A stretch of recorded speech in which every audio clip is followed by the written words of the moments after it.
আল্লাহ নবী বলে গেছে ইমাম মাহাদি আসার আগে ভারত টুকরা টুকরা হয়ে যাবে। ঈসা আলাইহিস সালাম আসবেন, ভারতের শাসকদেরকে লোহার শিকল দিয়ে বেঁধে বন্দী হিসাবে এখান থেকে সিরিয়ার গৌতা যেখানে দাজ্জালকে হত্যা করা হবে, ভারতের শাসকদেরকে সেখানে নিয়ে যাওয়া হবে আসামি হিসাবে। ভারতের শাসককে না, শাসকদেরকে। কথা কিন্তু শিকল। তাইলে ভারত কয়েক ভাগ হবে, খণ্ড বিখণ্ড হবে। হচ্ছে শুধু গুজরাটে যেখানে বাবরি মসজিদ ভেঙেছে সেখানে 5 লক্ষ মুসলমান আছে, 5 লাখ। আর মুসলমান 5 লাখ মানে কাফের 50 লাখও সমান না। গায়ে হাত দিয়ে দেখো না মুসলমান আছে না নাই।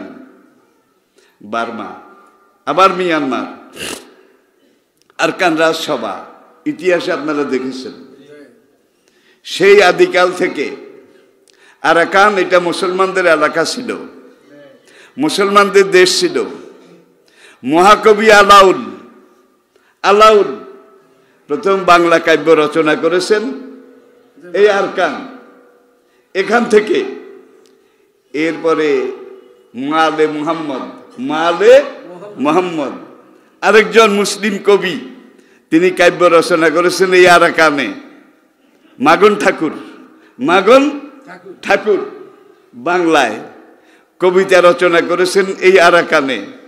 শেষ মুঘল সম্রাট বাহাদুর শাহ জাফর, তার কবরও কিন্তু বার্মায়, কারণ তার লাশটাও এখানে রাখে নাই। লাশটাকে ঘোড়ার গাড়িতে করে Dhaka trunk road, Comilla trunk road, Feni trunk road, Chittagong trunk road, ঢাকাতেও ট্রাঙ্ক রোড আছে, কুমিল্লায়ও ট্রাঙ্ক রোড আছে, ফেনীতে বোধহয় নাই, চট্টগ্রামে বোধহয় নাই। যে রাস্তা সম্রাট শেরশাহ মোগল আমলে তৈরি করেছিলেন বাংলাদেশ থেকে আরাকান পর্যন্ত এই রাস্তা দিয়ে ঘোড়ার গাড়িতে করে বাহাদুর শাহ জাফরের 10টা ছেলে ছিল, শেষ মুঘল সম্রাট। 10টা ছেলেকে দিল্লির রাজপথে তাদের গলায় রশি লাগিয়ে হাতির পায়ের সাথে বেঁধে দিয়েছিল, এবং এই হাতিরা টেনে টেনে তাদের শরীরের চামড়া ছড় বাকড় সব তুলে তাদের এখানে এক খণ্ড গোষ্ঠে এখানে এইভাবে তাদেরকে হত্যা করে বাবাকে বার্মাতে নিয়ে সেখানে দাফন করা হয়েছে। সেই আরাকান, সেই বার্মা। আজ থেকে কয়েক বছর আগে আমার মুসলমান ভাইদেরকে কচু কাটা করে এইভাবে আগুন দিয়ে পুড়ে, বন্দুক দিয়ে গুলি করে পুরো আরাকান মুসলিম শূন্য করা হয়েছে। আলহামদুলিল্লাহ, বেশি দিন যায় নাই, উদারিয়া খোরা। আগের বুড়া বুড়িরা কিন্তু উদারিয়া খোরা। এইবার বার্মার আরসা থেকে শুরু করে পাবলিক যুবক তরুণ তারা বের হয়ে বার্মার সরকার সামরিক জান্তার বিরুদ্ধে আজ থেকে 4 বছর আগে মোকাবিলা শুরু করেছে। পুরা বার্মা কিন্তু আরসা দখলে চলে আসছে। এখন তারা আরাকানে এসে ঢুকেছে, মানে আমাদের সাথের যেটা আরাকান এখানে ঢুকেছে। এই পর্যন্ত 700-র বেশি বার্মার সামরিক অফিসার তারা জীবন বাঁচাবার জন্য, আরসা থেকে নিজেদেরকে বাঁচাবার জন্য বাংলাদেশে এসে আমাদের বিজিবি, আমাদের সেনাবাহিনীর কাছে বন্দুক জমা দিছে, মেশিন গান জমা দিছে। কামনেরা আমার 7 জন্মের বাবা, আমারে বাঁচান। আমাদের সেনাবাহিনী বন্দুকগুলাকে সিজ করে কোনোখানে তাদেরকে স্কুলে রেখেছে, কোনোখানে কোনো একটা খালি ঘরে বাড়িতে রেখেছে। এখন বার্মার সেনাবাহিনী তারা আমাদের হাতে বন্দী। তাদেরকে এখন জিজ্ঞাসা করলো সাংবাদিকেরা, কয়েক বছর আগে আরাকানে এইভাবে মুসলমানদেরকে পাইকারি হত্যা আপনারা যে করেছিলেন, এটা কি ঠিক করেছিলেন? তখন এখানে এসে সারেন্ডার হওয়া, তারা বলে না, আমরা এই কাজটা ঠিক করি নাই। তাহলে পাপের প্রায়শ্চিত্ত আখেরাতে হবে, পাপের শাস্তি আখেরাতেও হবে। পাপ যদি বেশি হয়, সীমাতিরিক্ত হয়, তাহলে দুনিয়াতেও পাপের বিচার হবে। যার জ্বলন্ত জীবন্ত নিদর্শন আজকের বার্মা, ঠিক কিনা বলেন? যে মুসলমান ভাইদেরকে এইভাবে কচু কাটা করে পুরা আরাকান মুসলিম শূন্য করার চেষ্টা করেছিল, আজকে তারা বাংলাদেশে পালাবার জন্য এসে জীবন ভিক্ষা চাচ্ছে। আল্লাহ পারে? আল্লাহ পারে? তাহলে ইন্নাল্লাহ আলা কুল্লি শাইইন কাদির। ইসরায়েলের দিকে তাকান না, মধ্যপ্রাচ্যের সুপার পাওয়ার, মধ্যপ্রাচ্যের সবচেয়ে বড় শক্তি, এবং আমেরিকা, ব্রিটেন, ফ্রান্স, জার্মানি, তারা বার্মাকে এমনভাবে বানাইছে, বার্মা যদি চায় একদিনের মধ্যে পুরা মধ্যপ্রাচ্য তারা শেষ করে দিতে পারে। একদিনে 24 ঘন্টায় সব শেষ করে দিতে পারে। আর এই ইসরায়েল আজ থেকে 100 বছর আগে ইসরায়েলের কোনো দেশ ছিল না, কোনো রাষ্ট্র ছিল না। কোরআনে এই কথাটা আছে, হাদিসেও আছে, কিয়ামত পর্যন্ত ওদের কোনো স্বাধীন রাষ্ট্র থাকবে না। ওরা মাগদুবে আলাইহিম, ওরা দলিন, ঠিক কিনা বলেন? আল্লাহ বলছেন এই ইহুদি অভিশপ্ত, এই ইহুদি জাতি, তারা নবী মুসা আলাইহিস সালামের সাথে কত রকমের নাটক, কত খেলা খেলেছিল।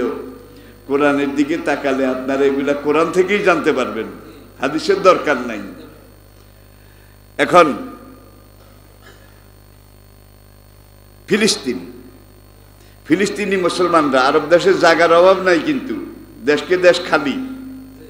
যখন জাতিসংঘে বলা হলো ওদের একটা দেশ নাই, রাষ্ট্র নাই, আমরা আরব মুসলমানদের কাছে ইহুদিদের জন্য একটু জায়গা চাই, তখন আরবের এই মুসলমানরা তাদেরকে তাদের পাশে জায়গা দিল, যে এই জায়গাটা দিলাম, অনেক বড় জায়গা। কিন্তু সঙ্গে সঙ্গে সেই দিন জাতিসংঘ ইসরায়েল রাষ্ট্রকে স্বীকৃতি দিয়ে দিল। ইসরায়েল জাতিসংঘের স্বীকৃত একটা রাষ্ট্র হয়ে গেল সেই দিন, কিন্তু ফিলিস্তিনকে রাষ্ট্র হিসাবে স্বীকৃতি আজও 100 বছর চলে গেছে, দেয় নাই। আজকে হামাস যারা ইসরায়েলের সাথে যুদ্ধ করছে তাদের কিন্তু রাষ্ট্র নাই, কি রাষ্ট্র নাই, রাষ্ট্রহীন একটা দেশ। জাতিসংঘ সনদে, ক্যাটালগে তাদের কোনো নামগন্ধ কিচ্ছু নাই। তাদেরকে মারতে মারতে এই জায়গা দখল করে, এখান দিয়ে কলোনি বানায়, এখান দিয়ে এই করে, এখান দিয়ে ক্যান্টনমেন্ট বানায়, বানাইতে বানাইতে 100 বছর আগে ফিলিস্তিনের আয়তন যে দূর ছিল, 100 ভাগের মধ্যে 94 ভাগ ওরা জোর করে দখল করেছে, মাত্র 6 ভাগ এখন আছে। এইটাও আজকে এখান দিয়ে খোঁড়ে, বাইতুল মাকদাসের এখান দিয়ে তারা ড্রেন করে, ওইখান দিয়ে বিশাল গর্ত করে তারা নাকি তাবুতে সাকিনা খোঁজে, তাবুতে সাকিনা, কোরআন যে সিন্ধুকের কথা বলেছে, এই খুঁজতে খুঁজতে বাইতুল মাকদাসটার তলা খুলখুল্লা পর্যন্ত খুলখুল্লা করি হেলাইছে। বাইতুল মাকদাস এটা হারাবে না, ফিলিস্তিন হারাবে না। এই ফিলিস্তিনে 5000 নবী শুয়ে আছেন, ইব্রাহিম আলাইহিস সালাম এই ফিলিস্তিনে শোয়া আছেন, সুলাইমান দাউদ এই ফিলিস্তিনে শোয়া আছেন, বনি ইসরাইলের হাজার হাজার নবী এই ফিলিস্তিনে শোয়া আছেন।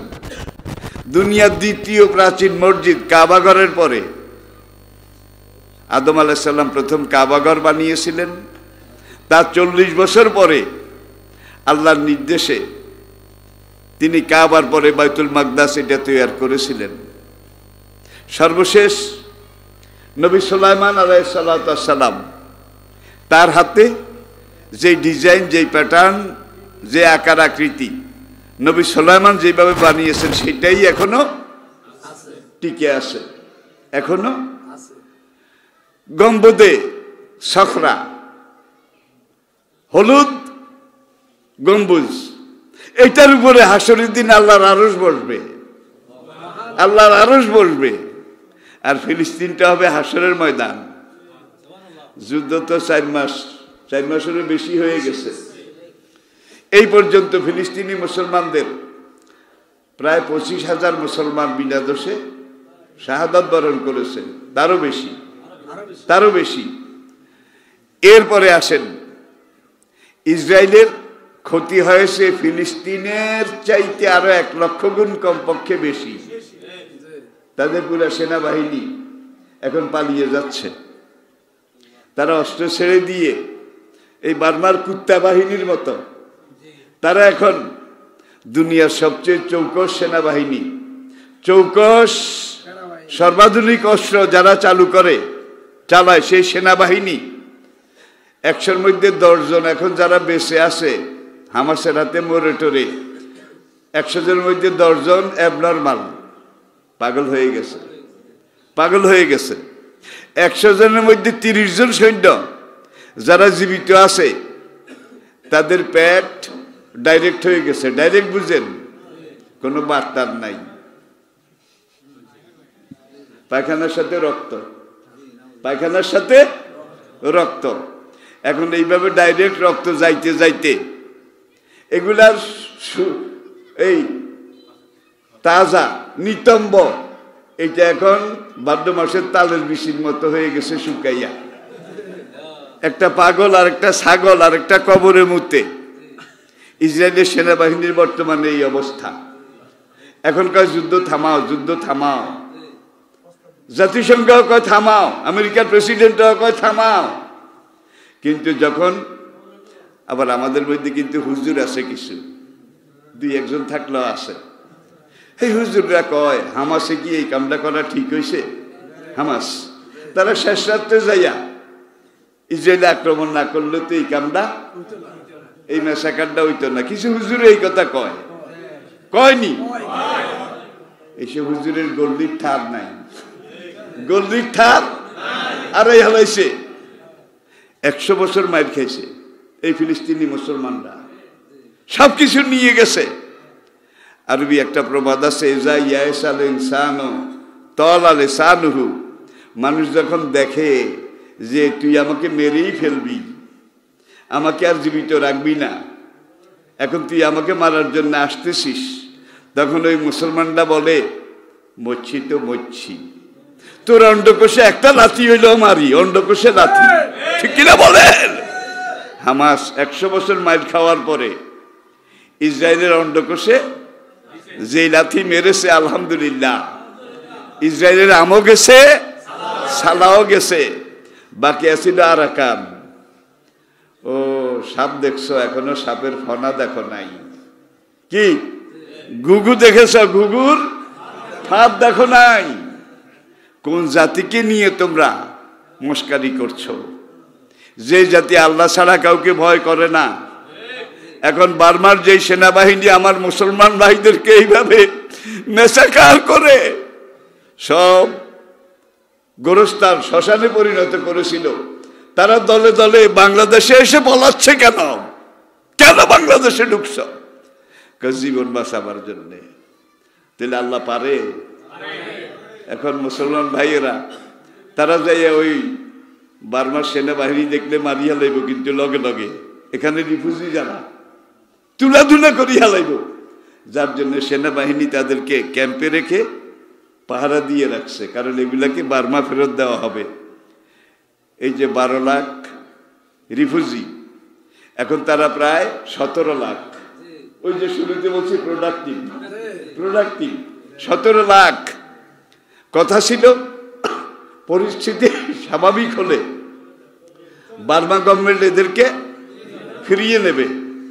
কত কিছু করা হইলে একজনও নেয় নাই। আলহামদুলিল্লাহ, আরাকান স্বাধীন হয়ে যাবে, হয়তো আরাকান একটা মুসলিম স্বাধীন রাষ্ট্র হয়ে যাবে ইনশাআল্লাহ। এটা কি আপনারা চান? আরাকান আগেও মুসলিম রাষ্ট্র ছিল, মুসলিম অধ্যুষিত ছিল।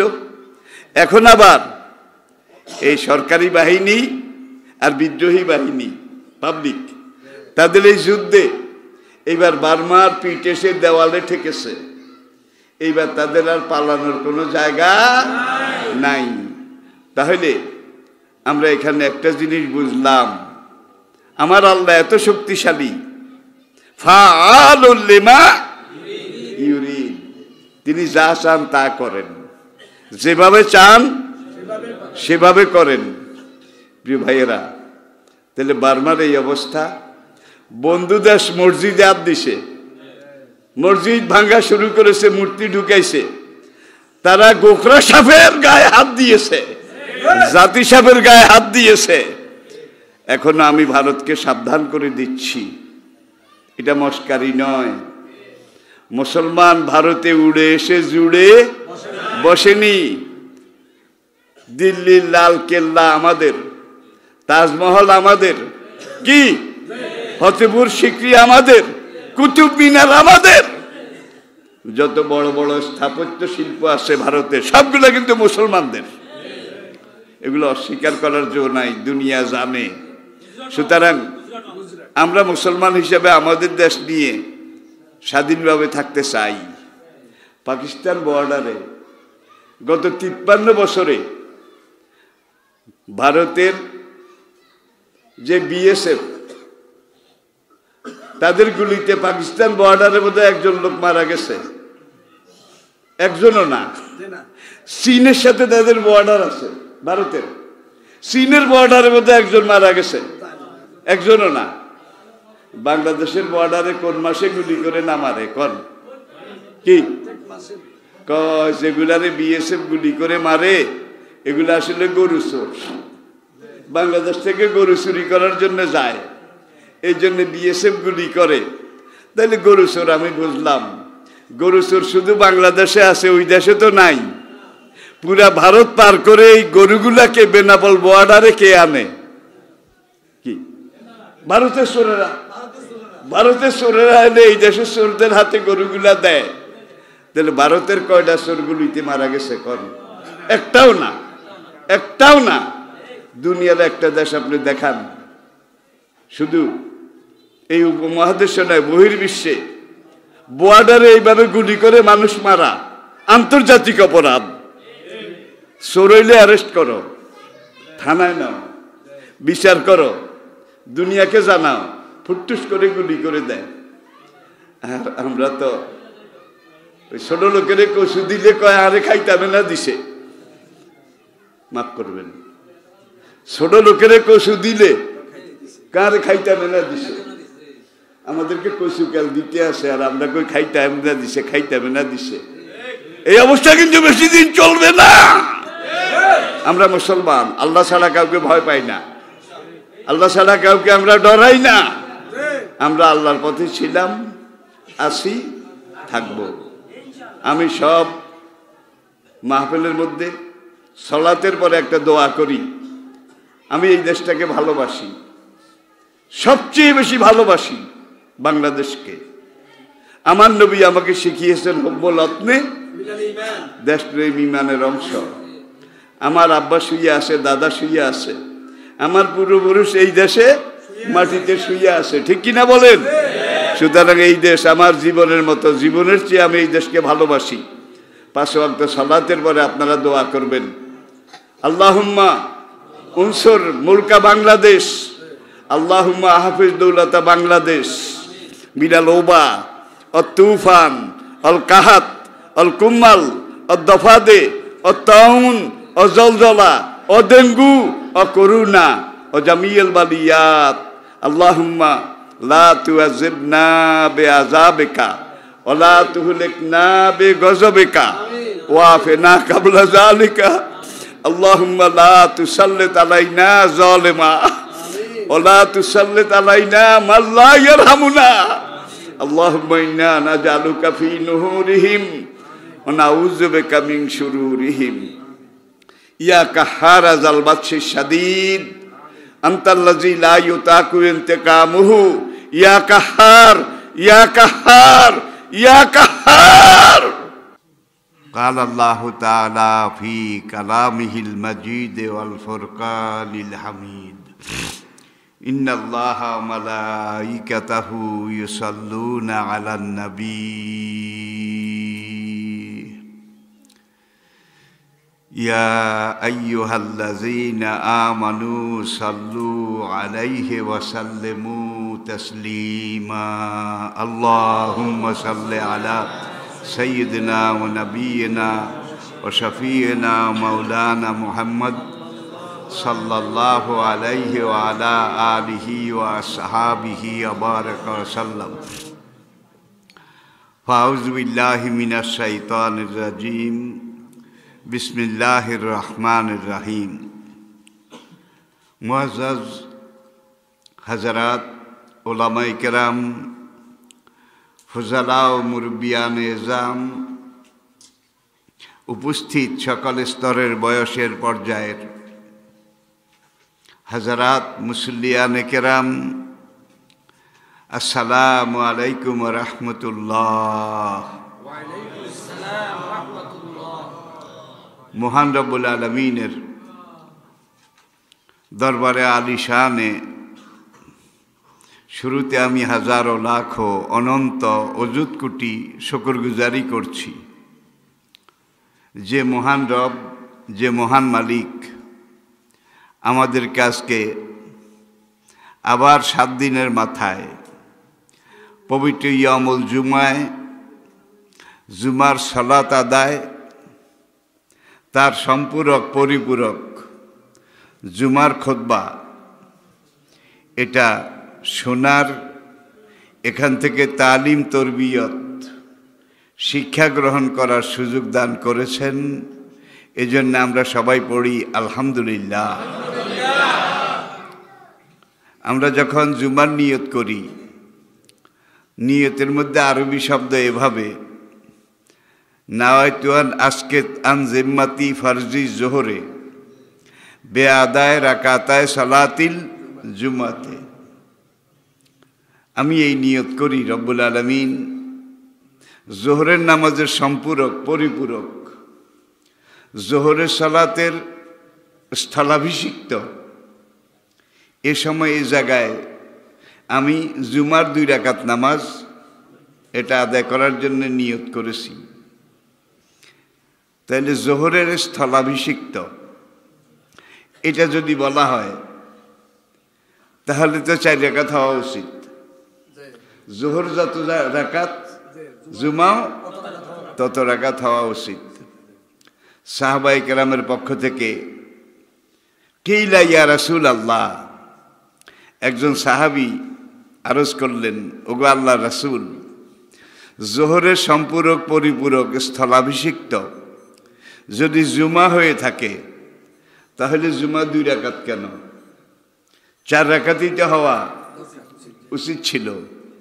নবী তখন পরিষ্কারভাবে বললেন 2 রাকাত রুকু সেজদা তাসবিহ তাহলিল এটা আর বাকি 2 রাকাত খুতবা বাকি 2 রাকাত খুতবা। তাইলে এই খুতবার মধ্যে কিন্তু যোহরের বাকি 2 রাকাত এটা আদায় হয়ে যাবে। এটা সওয়াব আল্লাহ পাক দান করে দেবেন। এখন কোরআনে পাকে একটা সূরাই আছে সূরাতুল জুমা জুমার সূরা কত বেশি গুরুত্ব হলে কত বেশি প্রয়োজনীয় হলে আল্লাহ রাব্বুল আলামিন সূরাতুল জুমা নামে একটা সূরা নাজিল করেছেন। ইজা নুদিয়া লিস সালাতি মিন ইয়াউমিল জুমআ জুমার দিন যখন জুমার নামাজের জন্য আজান দেয়া হয় আহ্বান করা হয় ডাক দেওয়া হয় ফাসাউ ইলা যিকরিল্লাহ সঙ্গে সঙ্গে তোমরা এখানে জিকির শব্দের অর্থ কিন্তু সালাত সঙ্গে সঙ্গে তোমরা আল্লাহর শরণার্থে জুমার সালাতের জন্য ফাসাউ সা ইয়াসই সায়ান আর এই শব্দের প্রয়োগ কত সুন্দর প্রতিযোগিতামূলকভাবে কে কার আগে মসজিদে যেতে পারো প্রতিযোগিতামূলকভাবে তোমরা দ্রুত বেগে মসজিদের দিকে ছুটে আসো। পরে বলা হচ্ছে ফায়জা কুদিয়াতিস সালাত যখনই সালাত শেষ হয়ে যাবে ফান্তাশেরু ফিলারদ তোমরা আল্লাহর জমিনে ছড়িয়ে পড়ো ছড়িয়ে ছিটিয়ে যাও।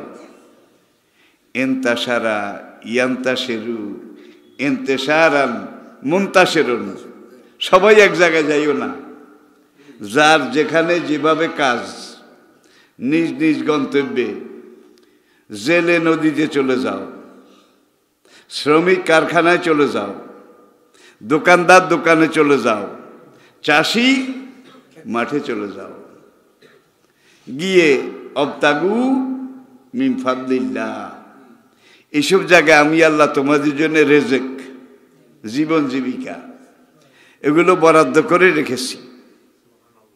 তোমরা জোহর পড়ে বা জুমা পড়ে মনে মনে একটা সিদ্ধান্ত নেবে, নিয়ত করবে, আল্লাহ জোহরটা পড়লাম, জুমাটা আদায় করলাম, আবার যখন তোমার ডাক আসবে তখন আমি যেন সঙ্গে সঙ্গে এসে জুমাটা বা জোহরটা সময় মতো জামাতের সাথে আদায় করতে পারি, এই তৌফিক আমাকে দান করিও। জোহর থেকে বের হয়ে আসরের নিয়ত করবেন, যেন সময় মতো ঠিক মতো আমি আদায় করতে পারি। আরেকটা হাদিসে নবীজি ইরশাদ করেছেন, ইন্তেজার ও সালাত বাদা সালাত, এক ওয়াক্ত সালাত আদায় করে পরবর্তী ওয়াক্তের জন্যে অপেক্ষমান থাকা, ইন্তেজার। ইন্তেজার তো বুঝেন, অপেক্ষমান। ফাজালে কুমুর রিবাত, ফাজালে কুমুর রিবাত, ফাজালে কুমুর রিবাত।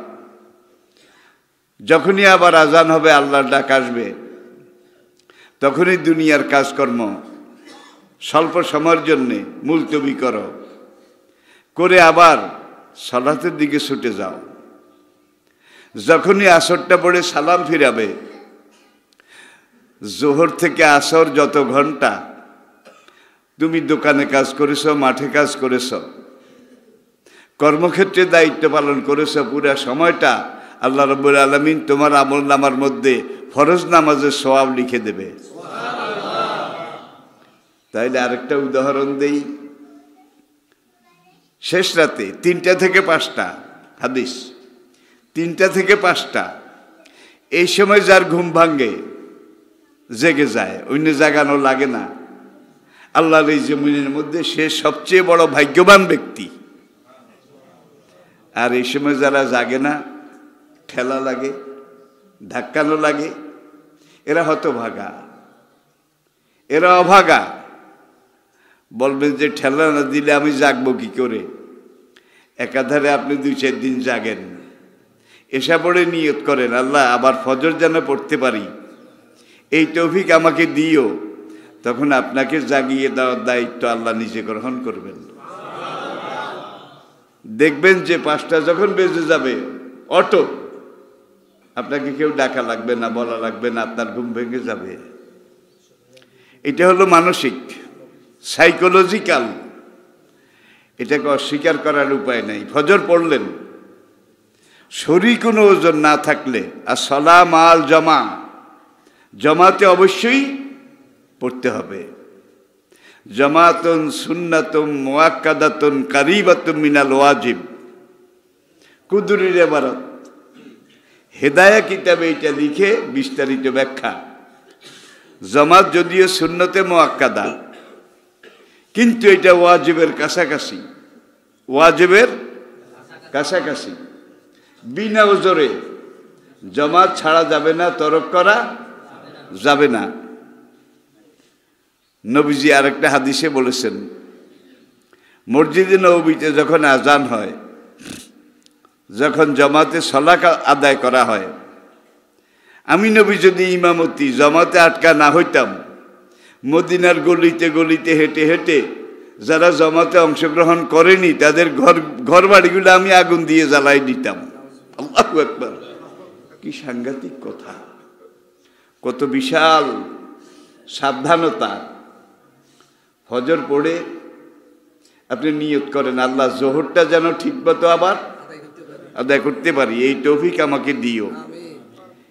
এই সিদ্ধান্ত নিয়ে ইন্তেজার ও সালাত বাদা সালাত, আমি বারবার রিপিট করতেছি, কিন্তু ফজর পড়ে জোহরের জন্য মানসিকভাবে তৈয়ার থাকা, অপেক্ষমান থাকা, এটাই হলো আসল ঈমানের লক্ষণ। কর্মক্ষেত্রে চলে গেলেন, যার যেই কাজ ডিউটি সেটা করলেন, 12টা পার হয়ে গেছে, সূর্যটা পশ্চিমে হেলে গেছে, এখন আর কাজ ভাল লাগে না, দোকানদারি ভাল লাগে না, কোনো কিছু ভাল লাগে না, ভিতরে একটা অস্থিরতা যার জাগে। আমার দ্বিতীয় ওয়াক্তের সময় এসে গেছে, কিচ্ছু তার ভাল লাগে না। এটা হলো পূর্ণাঙ্গ ঈমানের লক্ষণ, পূর্ণাঙ্গ মুমিনের এটা হলো হাইসিয়ত। যখনই আপনি দুনিয়ার কাজ ফাসাও ইলা যিকরিল্লাহ ওয়াজারুল বাইআ, দুনিয়ার কাজ মুলতবি করো, ছেড়ে দাও বলে নাই, মুলতবি করো। আর মুলতবি অর্থ হইল অল্প সময়ের জন্য বিরতি। বিরতি আপনি যখন আবার ইস্তেনজা, ওযু এগুলো সেরে জুমা অথবা জোহরের নামাজটা ঠিক মতো সময় মতো আল্লাহ পাকের নির্দেশ মতো রাসূল পাকের তরিকা মতো আদায় করলেন। ইন্তেজার ও সালাত বাদা সালাত, এই হাদিসটা আপনারা খুলে ব্যাখ্যা দেখেন। ফজর থেকে জোহর পর্যন্ত দিনের অর্ধেক, পুরা দিনের অর্ধেক, এই পুরা সময়টা আল্লাহ পাক আপনার আমল নামার মধ্যে ফরজ নামাজের সওয়াব লিখে দিয়েছে। রুকলেন খেতে ধান, আর আল্লাহ সওয়াব দিল ফরজ নামাজের। ফরজ নামাজের যে যেই কাজ করেছেন, ওয়াক্ত টু ওয়াক্ত, ওয়াক্ত টু ওয়াক্ত, এক ওয়াক্ত থেকে আরেক ওয়াক্তের জন্য অপেক্ষমান থাকা, এই অপেক্ষমান সময়টা আল্লাহ পাক সালাতের পূর্ণাঙ্গ সালাতের যাজা হিসাবে আপনার আমল নামায় লিখে দিয়েছেন। এইভাবে জোহর থেকে আসর, আসর থেকে মাগরিব, মাগরিব থেকে এশা, এশার পরে আবার লম্বা সময়, দীর্ঘ সময় আপনি এশা পড়ে নিয়ত করলেন, আল্লাহ এশাটা তো পড়লাম, ফজরটা আবার যখন তোমার ডাক আসবে ঠিক মতো সময় মতো গিয়ে আমি যেন জমাতে আদায় করতে পারি, এই তৌফিক তুমি আমাকে দান করিও। আপনি শুয়ে গেছেন, আপনি ঘুমিয়ে গেছেন, ঘুমের কথা তো কোরআনে নাই। অজালনা নাওমাকুম, দেখছেন সূরা নাবা, যখন তোমরা ঘুমাও, এই ঘুমটাকে আমি আল্লাহ তোমাদের জন্য করেছি সবচেয়ে বেশি সুস্থতার মাধ্যম।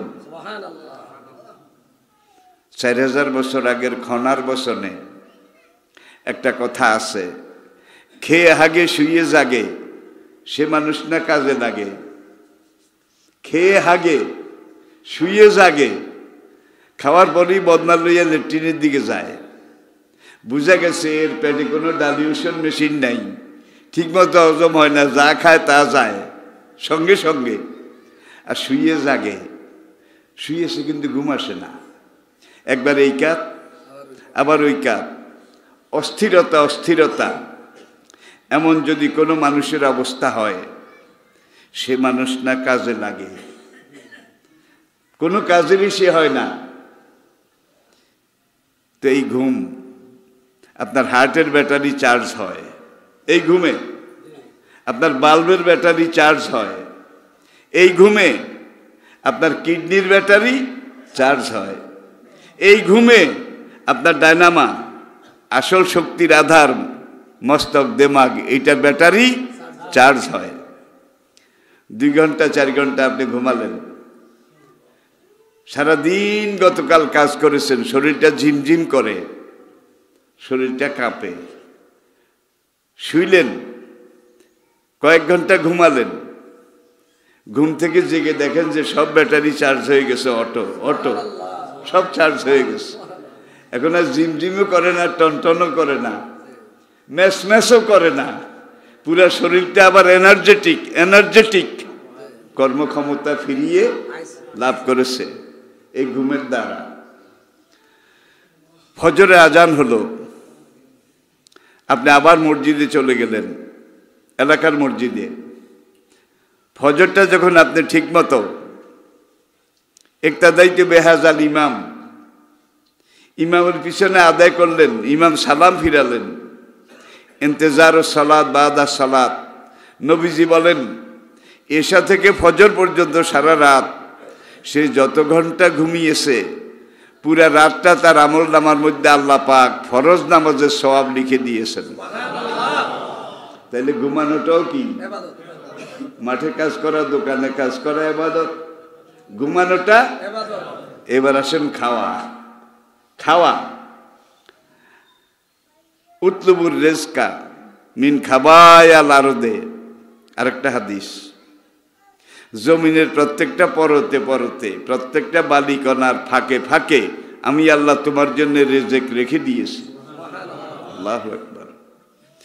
সুতরাং মাটিকে যত ভাঙতে পারো, যত গুঁড়া করতে পারো, তোমার রিজক আমি আল্লাহ তত বাড়ায় দেব। এত বড় চাকের মধ্যে যদি আপনি বীজ রোপণ করেন, এটা হবে না, ভাঙতে হবে, আগাছা পরিষ্কার করতে হবে। প্রত্যেকটা বালুর ফাঁকে ফাঁকে নবী বলেন আল্লাহ তোমার রিজক রেখেছেন। মাটিকে যত ভাঙতে পারো রিজক তত আল্লাহ বাড়িয়ে দেবেন। 16 চাষে মূলা, তার অর্ধেক তুলা, তার অর্ধেক ধান, বিনা চাষে পান, আপনারা জানেন। তাহলে ফসল বুঝে কথা। এরপরে আসুন, তাইলে ফজর থেকে জোহর, জোহর থেকে আসর, মাগরিব, এশা, এশা টু ফজর, 2 সালাতের মাঝখানের পুরা সময়টা আল্লাহ পাক আপনার আমল নামায় ফরজ নামাজের সওয়াব লিখে দিয়েছেন। এখন আপনি জামাতে যাবেন, সালাতে যাবেন, পেশাবের মধ্যে কিছুটা চাপ আসে, একটু টন টন টন টন করে, পায়খানার মধ্যে পুরা চাপ আছে, আল্লাহকে এখন নামাজ যাইও না, এখন তোমার নামাজে যাওয়ার দরকার নাই। তোমার বাড়িটা অথবা মসজিদের পাশে যে ছোট্ট কামরাটা আছে, রুম, ল্যাট্রিন, এটার মধ্যে ঢুকো। কিভাবে ঢুকবা নবী বোধহয় শিখায় নাই। কোন দোয়া পড়বেন, আগে কোন পাওয়া দিবেন বোধহয় শিখায় নাই। এটি ইসলাম। আপনার দরকারে আপনি কাজ করেন, পায়খানা পেশাব করেন, ইসলাম অনুযায়ী করেন। আল্লাহর কসম এই পেশাব করতে বসা নামাজের সওয়াব। ঘুমানো নামাজ,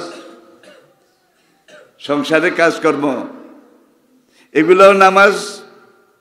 আপনি ল্যাট্রিনে গেছেন, সেটাও নামাজের সওয়াব। কেন? এই ল্যাট্রিনে গিয়ে নিজকে পাক পবিত্র করা, প্রেশার মুক্ত করা, নামাজকে পারফেক্ট করার জন্যে, খাঁটি করার জন্যে, এটা প্রথম শর্ত। পেশাবে টন টন করে, হাতে বেশি মুসল্লি হয়ে গেছে, কয় জমাত ছড়ি যায় হাঁদা, ইমাম সাহেব সালাম ফিরে নাকা, সালাম ফিরে নাকা, আর তো হাঁটি যায় কি? এগুলো অস্বীকার করার জো নাই, কোনো তাড়াহুড়া নাই। তুমি বাই রোটেশন, বাই রোটেশন। এইবার ল্যাট্রিনে ঢুকো, আল্লাহুম্মা ইন্নী আউযু বিকা মিনাল খুবুসে, সব রকমের শয়তান, ইবলিস, খান্নাস, তাদের প্রতারণা থেকে আমি তোমার কাছে পানা চাই। এই দোয়া পড়তে পড়তে আগে বাম পাও দিয়ে ঢুকবেন, আগে বাম পাও। ঢুকার পরে দরজাটা বন্ধ করবেন, পর্দাটা টেনে দেবেন, যাতে আপনার কাপড় খুললে হেজাব এটা নষ্ট না হয়, কেউ না দেখতে পায় বাইরের থেকে। এবার নবী বলেন কাপড়গুলোকে উঠাও, উঠায় গুটাও, ভালো করে গুটাও, গুটাইয়ে এটারে দলা করো। দেখছেন নি নবী কি কয়? দলা করো। দলা করে একটা গাঁটটি বুসকার মতো বানাও। এই বুসকাটাকে বাম দিকের তলপেটে, বাম দিকের তলপেটে এই কাপড়ের পোটলাটাকে রেখে বাম রানের উপরে এক চাপে টাঙ্কি খালাস। আল্লাহর হুকুম, কোতান টোতান কিছুর দরকার নেই। কিভাবে আমরা পেশাব করব, কিভাবে আমরা পায়খানা করব, জীবনের কোনটা কাজ ইসলাম বাদ দিয়েছে? মা ফাররাতনা ফিল কিতাবে মিন শাই। এই কোরআন এমন কোরআন, যেই কোরআনে মানুষের জীবনের প্রয়োজনীয় একটা কথাও আমি আল্লাহ বলার বাকি।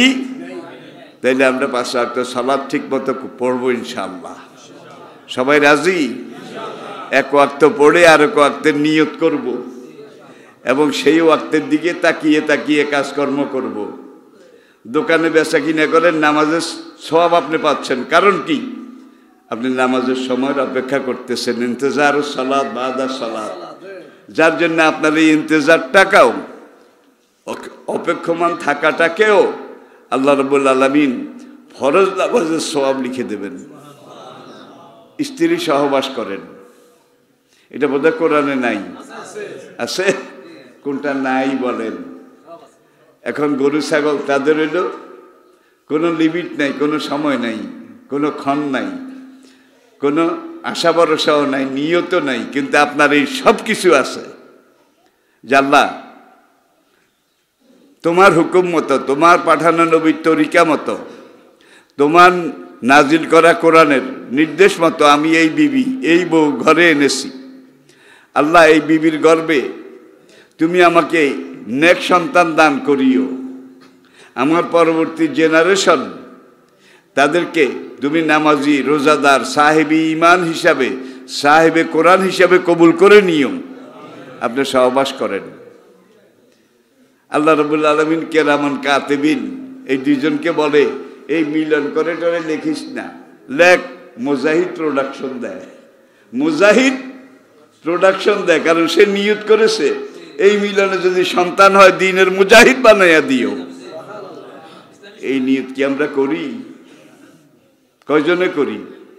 যার জন্য ছেলে পান কারগো মস্তান, কারগো জুলফিওয়ালা, কারো মোসওয়ালা, কারো ক্যাডার, দ্বীনের পথে খুব কম সন্তান। কারণ ইন্নামাল আমালও, শুরুতে আপনি ভুল করেছেন।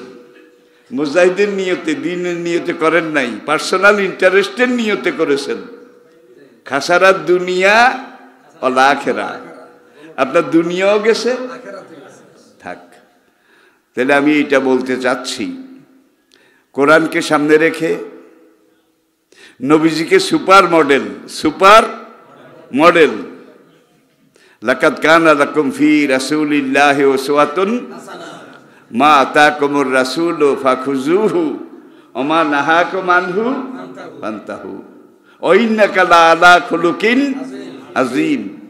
নবীকে মডেল হিসাবে রেখে নবী যেইভাবে বলেছেন সেইভাবে আপনি করবেন, নবী যেইভাবে করেছেন সেইভাবে আপনি করবেন। আল্লাহর কসম, আপনার একটা কাজও দুনিয়াদারি হবে না।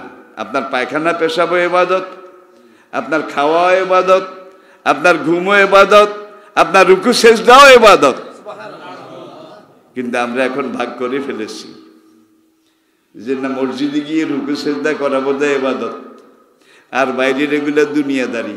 না, একজন মুমিনের প্রত্যেকটা কাজ যদি আল্লাহর নির্দেশ মাফিক হয়, প্রত্যেকটা ইবাদত। দুনিয়াদারি বলতে কিছু নাই। মসজিদে নববীতে আল্লাহর নবী মিম্বারে বসে চোরের বিচার করতেন, কি জেনার বিচার করতেন। আল্লাহর নবী সামাজিক যত কাজকর্ম এগুলার ফয়সালা মসজিদে নববীর মিম্বারে বসে করতেন। চারজন আমিরুল মোমিনিন ঠিক সেটাই করেছেন। এখন মসজিদের মধ্যে সাইনবোর্ড লাগানো আছে, মসজিদের দুনিয়াবি কথাবার্তা বলা হারাম। কি তাই না? আপনি মসজিদের এক ভাগ করেছেন, দুনিয়াকে আরেক ভাগ করেছেন। না, একজন মুমিনের জীবনে দুনিয়া বলতে কিছু নাই, শুধু আল্লাহমুখী হয়ে যা করবেন সব দিন। এটার মধ্যে আল্লাহ আখিরাত, পুরস্কার, জান্নাত সবকিছু রেখে দিয়েছেন। সবাই পড়ি আলহামদুলিল্লাহ। Number 2, Arakan, Myanmar, Burma. কথা তো না বললে হবে না। আর আলহামদুলিল্লাহ আজকে নেট ইন্টারনেটের জগতে ওলামায়ে কেরাম যে ভূমিকা পালন করছে, আর এই নেট ইন্টারনেট জগৎ, এই যে ক্যামেরাগুলো, যেই কথাগুলো আমি এখন বলছি, 1 মিনিটও লাগবে না আমার কথাগুলো পুরো দুনিয়াতে ওরা পৌঁছাই দেবে, পুরা পৃথিবীতে। দুনিয়ার যেই দেশেই যাই, প্রাচ্য হোক, পাশ্চাত্য হোক, মধ্যপ্রাচ্য হোক, মনে হয় যেন আমি বাংলাদেশে। হুজুর আপনার ওয়াজ শুনি, আমরা সবসময় শুনি যে কোনো দেশে। এগুলো হয়েছে কিন্তু মিডিয়ার কল্যাণে।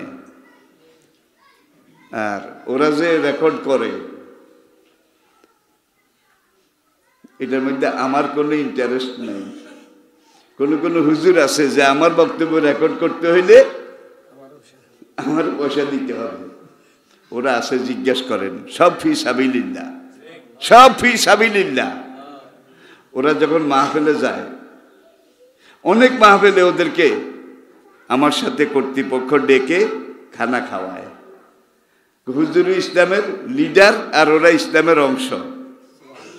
ওই দিন চাটখিলে এক বুড়া তো ওদেরকে মারার জন্য, এই তোরা এগিয়ে লই এইসব বুড়ারে হিরাম জানা মনে হয় যেন হয়তো জেহাদে নামি গেছে। আমি বললাম, এই মুরব্বীকে আপনারা ধরে টরে পাজা কোলা করে বের করে নিয়ে যান, তারপরে কথা হবে। বেচারার দোষ নেই, এগুলো তো কোনোদিন দেখে নাই। যখন ক্যামেরাগুলো আসে, ওরা কেন আসছে? এখন ওদের আসা কিন্তু ফরজ। কি? ওদেরকে সহযোগিতা করা ফরজ, কারণ এটা সময়ের দাবি। বারবার সম্পর্কে আপনারা জানেন, আমাদের তিন দিকে মুশরিক, মুশরিক, আবার পূর্ব দিকের অর্ধেক জায়গা এরাও মুশরিক, বৌদ্ধ, বৌদ্ধ, আরেক দিকে সাগর। তিন দিকে মুশরিক, আরেক দিকে সাগর।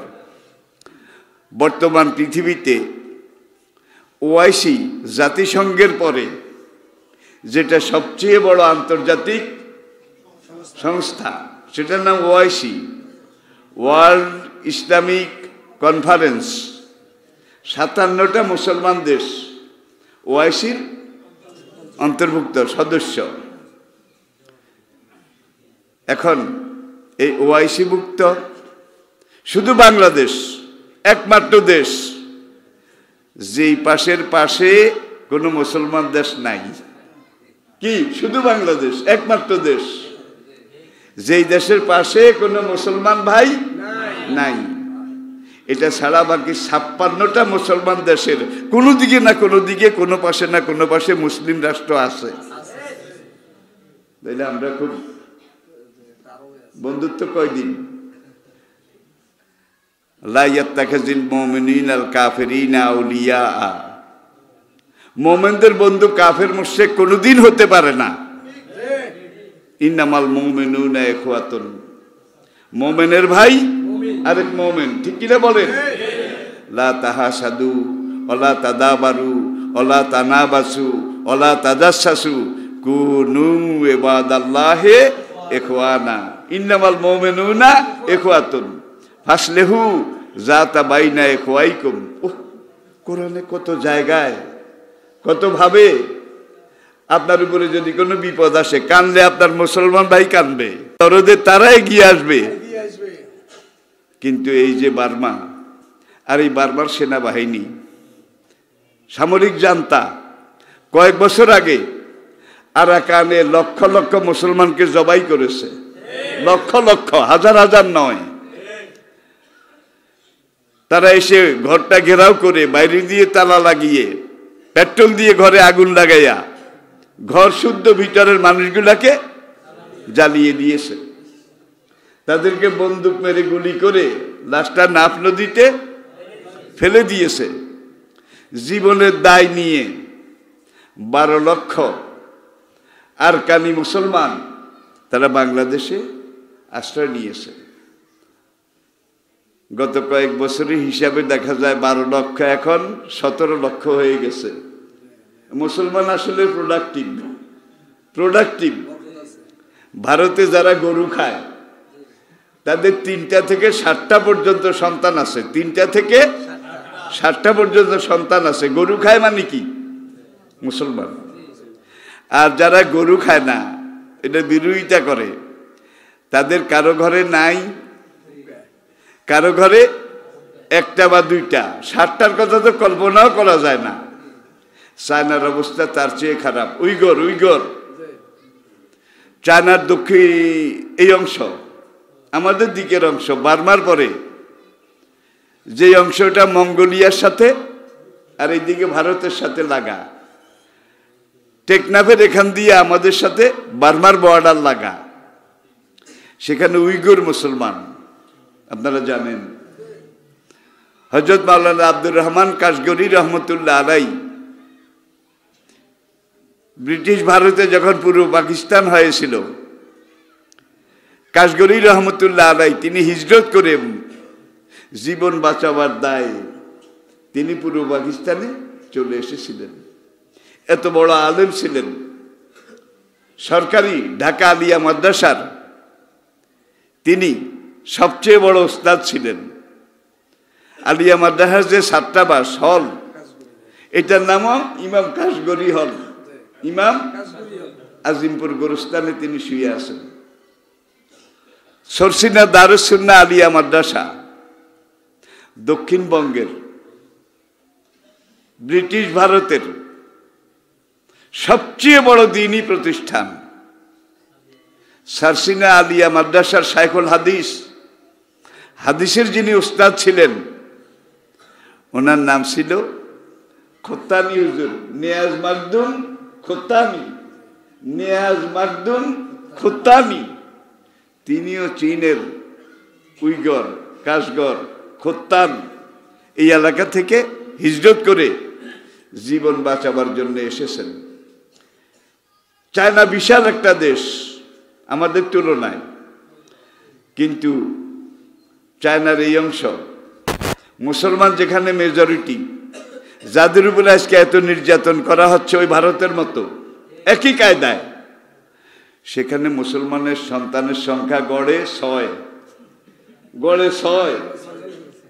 আর চায়নাদের সন্তানের সংখ্যা হয় নাই 9.5, হয় নাই 9.5। এখন তারা দেখছে যে যেইভাবে বাড়ে, কথাটা এই জন্য এনেছি, আর কান থেকে যেই মুসলমান এসেছে, আমি বেশি প্রোডাক্টিভ এই জন্য বলেছি, তাদের সন্তান বেশি হয়। কি তাজাব্বাজুল ওয়ালুদা ওয়াল আদুদা, নবী ইরশাদ করেছেন এমন বংশের মেয়ে বিয়ে করো যেই বংশের মেয়েরা স্বামীগত প্রাণা, স্বামী সোহাগা, সবসময় স্বামীর সাথে লেপ্টে থাকতে চায়, স্বামীকে ভালোবাসে। ফাইন্নি মুফাখিরুম বিকুমুল উমাম, কেননা আমি নবী হাসরের ময়দানে সব নবীকে ডেকে বলবো, দেখো আমার উম্মতের সংখ্যা কত বেশি। আমি হাসরের কঠিন ময়দানে সব নবীকে ডেকে বলবো, মুফাখিরুম বিকুমুল উমাম, তোমাদেরকে নিয়ে আমি নবীদের সামনে গর্ব করব যে আমার উম্মতের সংখ্যা কত বেশি। আল্লাহু আকবার। আবার বার্মাতে ফিরে আসেন আরাকান। ব্রিটিশ ভারতে বার্মাও ভারতের অংশ ছিল, শ্রীলঙ্কা ভারতের অংশ ছিল, নেপাল ভারতের অংশ ছিল, সিকিম ভারতের অংশ ছিল, তিব্বত ভারতের অংশ ছিল, পশ্চিম পাকিস্তান সাবেক ভারতের অংশ ছিল, সাবেক পূর্ব পাকিস্তান বাংলাদেশ ভারতের অংশ ছিল। তাহলে ভারতটা একবারে ছোট ছিল না, অনেক বড় ছিল। ভেঙ্গে ভেঙ্গে টুকরা টুকরা হয়ে আজকে অনেক দেশ ভারত থেকে আলাদা হয়ে গেছে। ভারত চেয়েছে যে এই দেশগুলো আলাদা হয়ে গেছে, বন্ধুত্বের নাম দিয়ে এইভাবে তাদেরকে প্রতারিত করবে। শ্রীলঙ্কার সাথে যে হট লাইন, যে কড়া লাইন আছিল, কড়া ভারতের কি বন্ধুত্ব। শ্রীলঙ্কার অধিবাসী কিন্তু তামিল সংখ্যাগুরু, তারা সংখ্যায় বেশি। এখন শ্রীলঙ্কার তামিলরাও ভারতের সাথে বন্ধুত্ব করেছে। এমন বন্ধুত্ব কয়েক যুগ যাওয়ার পরে তারা দেখলো বন্ধু তো দেওয়ার বন্ধু না, শুধু খাওয়ার বন্ধু। ভারত তো দেওয়ার বন্ধু নয়, শুধু নেওয়ার বন্ধু। যখন দেখলো শুধু নেয় আর বাঁশ দেয়। রাজীব গান্ধী ভারতে গেছে, শ্রীলঙ্কার সৈন্য একটা রাইফেল দিয়ে এইভাবে পিটাইয়া দিছে, এটাও তো আপনারা জানেন।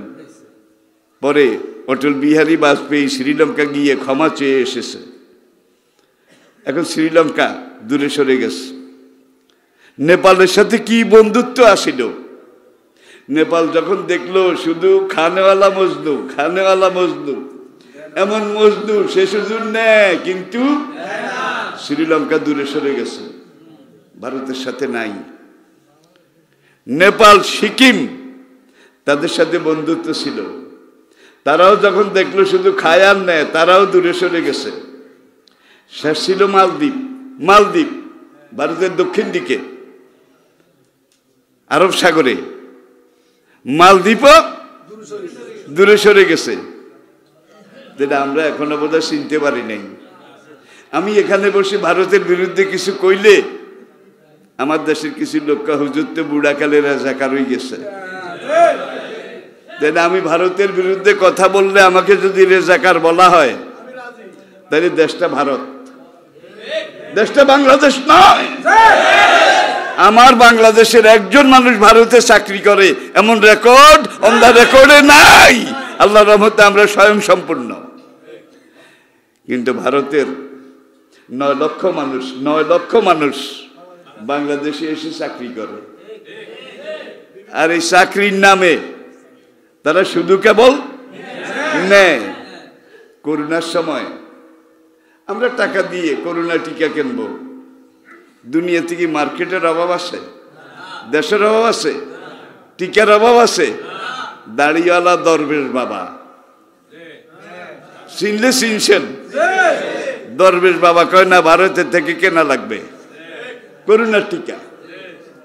তারা আমাদের সবচেয়ে বড় বন্ধু। কেমনি কিনা লাগবে? যে ভারত শর্ত দিছে অর্ধেক টাকা অগ্রিম আগে দিতে হবে, বাকি অর্ধেক টিকা দেওয়ার পরে বাস। সরকার অর্ধেক টাকা দরবেশ বাবারে দিয়া ভারতেরই দিয়ে দিছে। কয়েকদিন পরে ভারত কইল এখন টিকা দেওয়া যাবে না, আমাদের দেশে করোনার চাপ বেশি। ভাই টিকাও গেছে, পয়সাগুলো ফেরত দেয় নাই। এগুলা বললে এগুলা কি দুনিয়াদারি না দিনদারি? হুব্বুল আবদি মিনাল ঈমান। এই দেশের সাথে আমার রক্ত, আমার মাংস, আমার বাপ দাদা 14 গোষ্ঠী এখানে শোয়া। আমি এই দেশকে জীবনের চেয়ে বেশি ভালোবাসি। আমার নবী আমাকে শিখিয়েছেন দেশপ্রেম ঈমানের অঙ্গ। আমি দেশটাকে ভালোবাসি। বাবরি মসজিদ ভেঙে ফেলেছে, সেখানে রাম মন্দির, জ্ঞানব্যাপী মসজিদ, এখানে মূর্তি ঢুকাইয়া দিছে। এখানে ইমামের মেহরাব, এখানে দেবদেবীর মূর্তি। মুসলমানরা নামাজও পড়ে, ওরা এসে পূজাও করে।